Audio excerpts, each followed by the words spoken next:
नमस्ते सभी को। मैं हूं सृष्टि और आज हम भगवत गीता चैप्टर 3 यानी कि कर्म योग के श्लोक 40 को कवर करने वाले हैं। रोज का तरह पहले मैं संस्कृत में श्लोक को पढ़ूंगी, उसकी इंग्लिश ट्रांसलेशन को देखेंगे और मीनिंग को समझेंगे।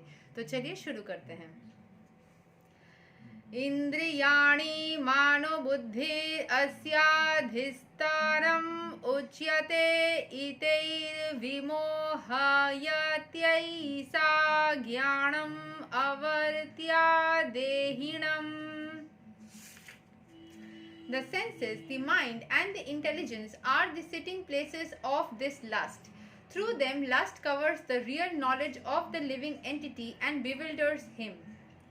तो जो हमारा सेंस है, हमारा जो माइंड है और जो इंटेलिजेंस है, हमारा बुद्धि जो है, are the sitting places of lust. मतलब यहीं से हमें देखिए, अगर आपको लस्ट फील हो रहा है, कोई भी चीज़ के ऊपर आपको ऐसा लग रहा है कि मुझे वो चाहिए, हवस जैसा महसूस हो रहा है, तो वो आपके दिमाग में उस चीज़ का भावना आ रहा है ना। So it will only be possible when you are using your brain. आप सोच रहे हैं, सोच से आपको इच्छा आ रही है। So it comes from your mind, from your intelligence and sense. हम फील करते हैं, उस तरीके की फीलिंग हमारी अंदर आती है जब हमें कुछ चाहिए होता है, बहुत ज़्यादा हमें उस चीज़ के प्रति एक इच्छा पैदा हो जाती है। So it is all related. आपके सेंस ऑर्गन्स, माइंड, इंटेलिजेंस, उन सब से ही इसकी उत्पत्ति होती है। Through them lust covers the real knowledge of the living entity and bewilders him. Lust क्या करता है? आपका जो रियल नॉलेज है, जीवन में जो चीज़ें आपको एक्चुअल में खुशी दे सकती है, एक्चुअल में आपको मुसीबत से बचा सकती है, उन सब चीज़ों से आपको दूर लेके जाती है, आपको कवर कर देती है वो रियल नॉलेज आपके अंदर से, एंड आपको बिविल्डर कर देती है, आपको मति भ्रम कर देती है। आप गलत चीज़ों में खुशी ढूंढने की कोशिश करते हो, नशा करके, देर रात जाग के, लोगों के बीच में इस तरीके से उठ के बैठ के, जिससे आपको लगता है कि खुशी तो मिलेगी बट मिलती नहीं है, उससे और भी ज़्यादा आपको परेशानी होता है। आप देर रात जाग के कोई एक काम कर, मतलब कोई एक चीज़ में लगे रहते हो, पार्टी करने जाते हो, तो उसमें आपको लगता है कि खुशी मिलेगी बट उससे आपकी हेल्थ और ख़राब होती है। आप इस तरीके की चीज़ें सेवन करने लगते हो जिससे कि आपका जो तबीयत है वो ख़राब हो जाता है। सो वो मिनटों की खुशी ऐसा फील करवाती है बट वो होता नहीं है। यहाँ के एक्सप्लेनेशन को देख लेते हैं। The enemy has captured different strategic positions in the body of the conditioned soul, and therefore Lord Krishna is giving hints of those places so that one who wants to conquer the enemy may know where he can be found. तो जो शत्रु है वो आपके शरीर के अंदर ही है, आपके अंदर ही है, आपकी ही भावनाओं में कुछ पल्यूटेशन, आई वुड से कंटेमिनेशन हो गया है, कुछ पॉल्यूशंस हो गए हैं, पॉल्यूशन इन थॉट्स, जो कि आपके ही भावनाएं आपकी ही क्षति कर रहे हैं। तो जो हमारा एनिमी है वो एक स्ट्रैटेजिक पोजीशन कर चुका है हमारे बॉडी में, जिसमें कि हमें ऐसी इच्छाएं हो रही है। हम क्यों इतने ज़्यादा ख़राब, I would say lusty videos इतना ज़्यादा क्यों पॉपुलर हो जाते हैं? क्योंकि लोगों के अंदर उस चीज़ के प्रति कंट्रोल नहीं हो पाती। या फिर उस चीज़ को मतलब इस तरीके से वो अवेल करते हैं जो कि उनके लिए क्षति दायक साबित होता है।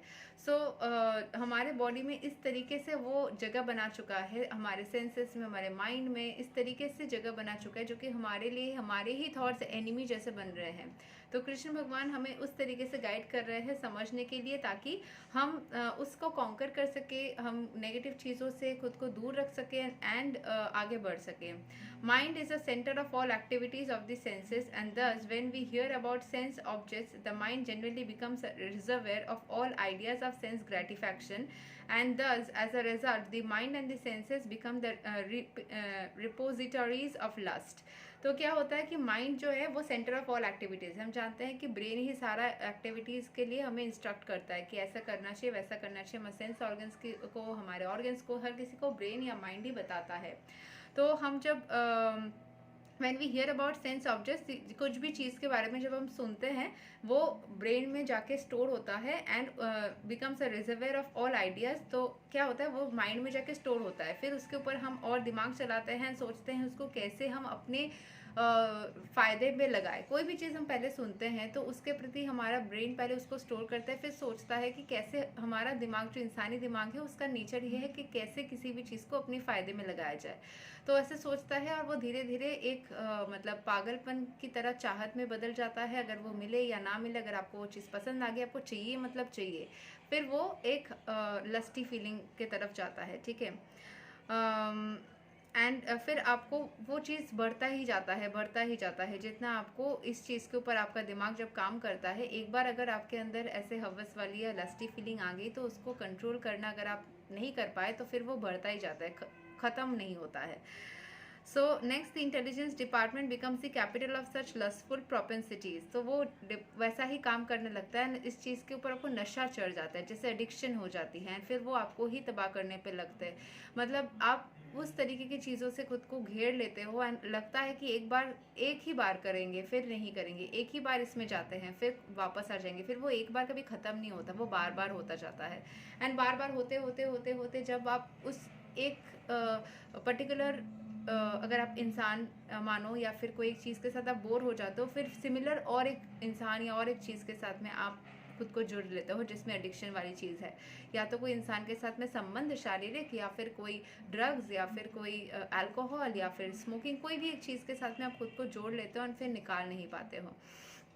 तो आपको लगता है कि एक बार के लिए खुशी देगी, एक बार के लिए मज़ा लेंगे और ज़िंदगी में कभी नहीं करेंगे, लेकिन उसका एक ऐसा एडिक्शन लग जाता है, एक ऐसा आपको मतलब अगर आप कंट्रोल नहीं कर पाए उसमें ऐसे चले जाएंगे कि वो चलता ही जाएगा, वो आपको तबाह करके छोड़ेगा। जुआ या फिर ये सारी चीज़ें भी वैसे ही काम करते हैं।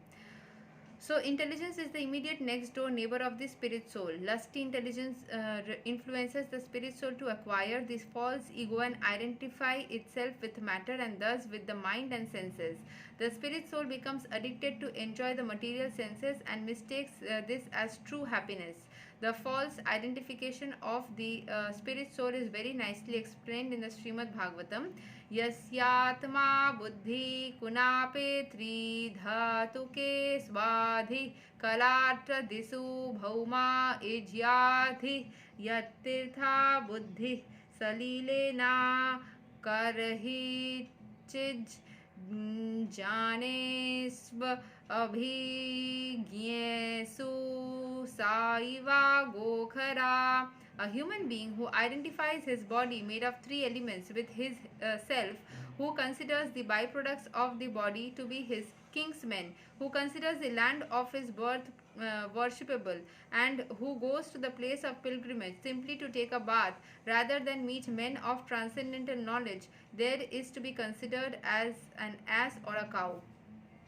तो यहाँ पे बोला गया है कि हमें ये सारी चीज़ें जो उतने मतलब जो व्यर्थ चीज़ें हैं, things which are not important, जो चीज़ें एकदम तुच्छ है, उन चीज़ों से ही आपको लगता है कि आपको बहुत ज़्यादा मज़ा आ रहा है या फिर यही मुझे खुशी दे रही है। सो आपका सोल वैसा बिहेव करने लग जाता है ना. Human being who identifies his body made of three elements, जो आइडेंटिफाई कर लेता है अपने बॉडी को तीन हिस्सों में, जो अपने बॉडी के who considers the by products of the body, हमारे शरीर के जो बाई प्रोडक्ट्स है, to be his kinsman, उसको ही महान समझता है. Who considers the land of birth, अपने भूमि को, जन्मभूमि को वर्शिपेबल मतलब समझता है कि अपने जन्मभूमि को ही पूजना चाहिए. And who goes to the place of pilgrimage, मतलब कोई एक रिलीजियस जगह पे वो जाता है simply to take a bath, एक नहाने के लिए जाता है, ना कि वहाँ के स्पिरिचुअल लोगों से मिलने के लिए. उसको एक गधा या फिर एक गौ के जैसा माना जाता है. ये मुझे भी थोड़ा इसमें कन्फ्यूजन है कि वाकई में ये तारीफ कर रहे हैं कि मतलब मजाक उड़ा रहे हैं या असम्मान कर रहे हैं. मतलब इसमें खराब तरीके से बोल रहे हैं कि अच्छे तरीके से, क्योंकि हम जहाँ पे जन्म ले रहे हैं वो जगह तो वर्शिपेबल यानी कि पूजनीय ही होना चाहिए. हम जिस भूमि में जन्म ले रहे हैं, पेट्रियाटिक नहीं रहेंगे अपने कंट्री के प्रति तो कैसे चलेगा. हाँ, पूरे अर्थ में ही हम जन्म ले रहे हैं तो उस पूरे प्लैनेट के प्रति भी हमें बहुत कृतज्ञ रहना चाहिए. सो ये तो सही है. फिर हम अपने अगर तीनों शरीर के अंश को अगर आइडेंटिफाई कर पाते हैं वो तो अच्छा है. हम अपने शरीर के बाई प्रोडक्ट्स को किंग्समैन मानना ये थोड़ा सा अजीब है. और किसी भी धर्म स्थान में जाके नहाना सिर्फ और वहाँ के स्पिरिचुअल लोगों से ना मिलना भी थोड़ा अजीब है.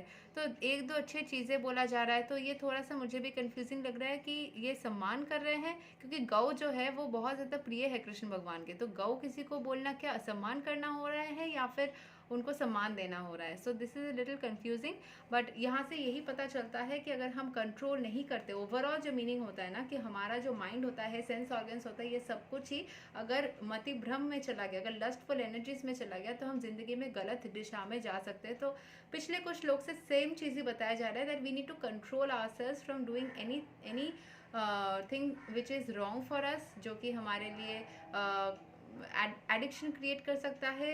कोई किसी के साथ में लस्टफुल सेक्सुअल रिलेशनशिप ना रखे, उसको एक मतलब डिवाइन तरीके से, if you are getting involve with the person as a marriage relationship, तभी उसको लेके जाए. किसी से भी किसी भी तरीके से बस मज़े के लिए कैजुअली कर लिया, ये चीज़ ना करें. ये एकदम डायरेक्टली लिखा हुआ था किसी श्लोक में कि आप ऐसे ना करें.